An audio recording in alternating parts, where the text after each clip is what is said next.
Hello, we're here with Esben from Gehl Architects from Copenhagen. He's been so generous to come to Brazil and speak for this amazing audience here at ADIT Talks. And Esben, thank you so much for coming. And what would you like, do you have any advice for Brazilian urbanists or Brazilian developers that are really kind of struggling with the situation our cities are in, and they're trying to improve the city somewhat? And what can we do? I mean, what do you think we can do? Well, first of all, thank you so much for having me here. It's, as you said, it's an amazing audience. Great dynamic questions, a lot of engagement and a lot of interesting feedback.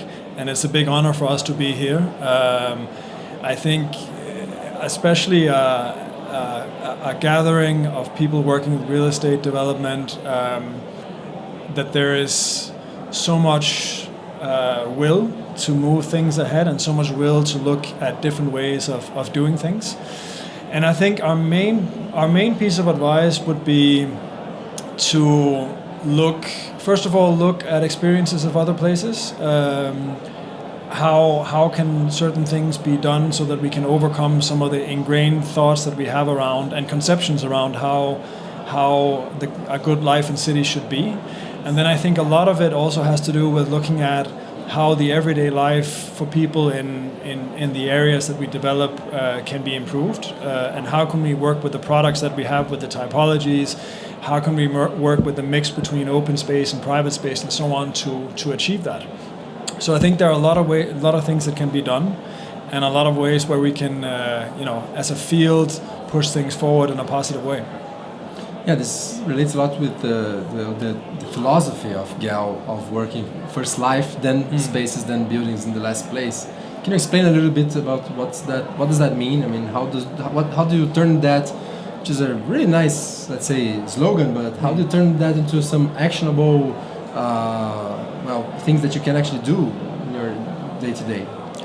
Well, I think it has a lot to do with, and this is where there's a good relationship with not necessarily the design side of what we do, but also more the feasibility and the market studies and understanding what our clients and customers in the end want. So we need to look at the kind of life that people are looking for. We need to look at how can we achieve that? How can we invite people to spend time in places and create amenities for them?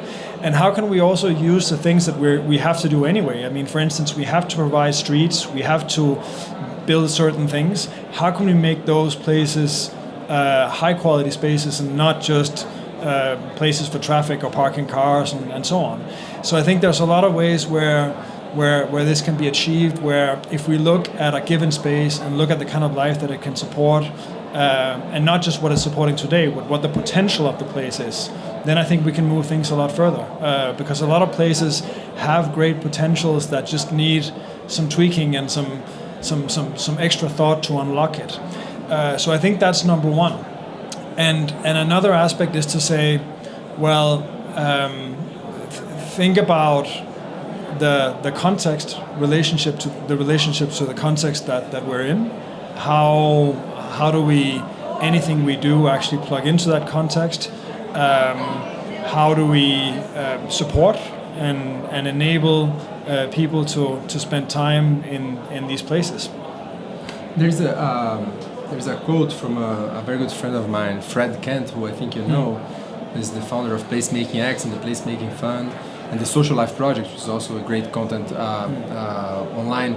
And he says that if you design a city for cars and traffic, you're gonna get cars and traffic. If you design a city for people and places, you're gonna get people and places, which I think is exactly what you're talking about.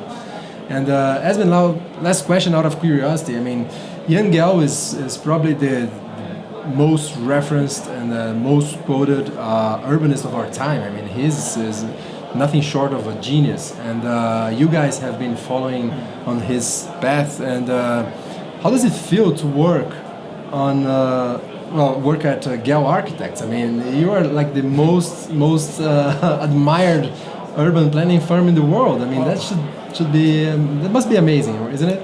Well, thank you so much. It is very nice. I think we're very lucky to have Jan with us and actually have Jan supporting all the work that we're doing as well.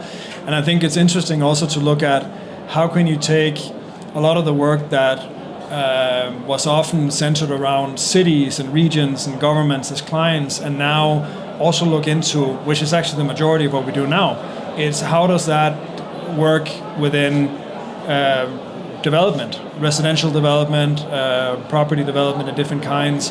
How can we take those principles and translate them in a good way, so that we're not just talking about how things can be done in a nice way, but we're actually helping enable the real estate community to actually live up to some of these things. And I think I feel very lucky and blessed to be able to be part of that mission, and also to be able to continuously change it and adapt it over time, because it's very different. The Gehl that we have now is very different from the Gehl of 5 years ago or of 10 years ago. And we still have Jan that's actually actively supporting that, and also helping us understand, some of the challenges beyond just Northern Europe or Scandinavia. And I think that's also another interesting aspect here, that because we have